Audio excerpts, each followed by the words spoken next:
New at midday, all eyes are on Norfolk as Hampton Roads Transit faces its second accident involving light rail at the same intersection. Chopper 10 provided a clear view of that wreckage near Brambleton Avenue and 2nd Street yesterday afternoon. This accident raising questions about safety for folks on board the rail cars. 10 News Side's Andy Fox has been following this story very closely. And Andy, yesterday we were able to speak at length with Phil Shuket, HRT CEO, on the air, and he said no changes would be made at this intersection. The intersection, of course, being the site of 2 accidents in the last 2 weeks. Any change in plans on that? Well, an interesting thing happened yesterday because 10 on Your Side has been very interested in this light rail issue, okay? And it is easy to say that you have a stop here on red, and then when the train's coming, that sign will line up and say no turn on red, and then you have the lights and you see the train, and it's easy to say that people are supposed to stop. Now, Philip Shuket said yesterday that there's no plans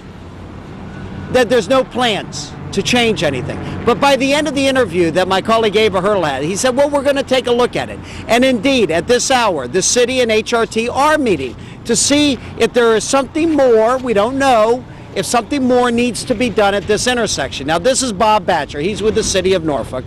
And we wanted the transportation guy, but he's in the meeting. What are they talking about? What do they want to do? You know, there's been a lot of testing, modeling and testing, but real life is the best lesson. So they're looking at investigating last night's incident to see if there's something that can be learned from it. Is there something that could be added to more signage? But like you said, it's all here. Now, Nicole Livas made a suggestion, my colleague Nicole Livas. She said, you know, you have the arms at other places and they cost money. But I find it interesting that of all the intersections, there's only been 2 crashes, and they've both been here. What is it about this intersection? And I think that's what they're talking about. Yeah, and that's what the design engineers are looking at, the traffic engineers are looking at. Is there something specific about this? You mentioned the arms. The main thing we've got to be looking at is the drivers need to be paying attention to all those signs. Right. You know, unfortunately, we have pictures showing cars going around those arms, you know, their intersections.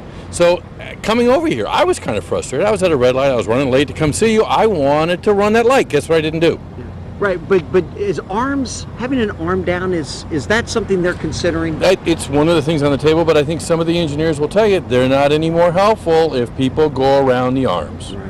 You're going to have a problem. Is there any similarity between the 2 drivers who were involved? One was involved in morning rush hour, the other one was in afternoon rush hour. I know that there's been a police investigation made, so I don't really know what the commonalities would be, except that both of them hit the train. Yeah, hit the train. Bob Batcher, thank you very much. Thank you. We're going to be doing our own little experiments out here. Bob, thank you very much. Our own little experiments out here to see exactly what's going on at this intersection. And we'll have that coming up for you tonight on Wavy News 10 to 5. But the bottom line is we had 2 crashes. We now have a meeting going on between HRT and the city of Norfolk trying to figure out, are they doing everything possible to make this intersection as safe as it can be. Guys, back to you. Yeah, Andy, thank you very much. And with HRT starting the tide this weekend, folks need to be aware that the trains are coming, the trains are here. Thank you, sir. We'll be checking back with you.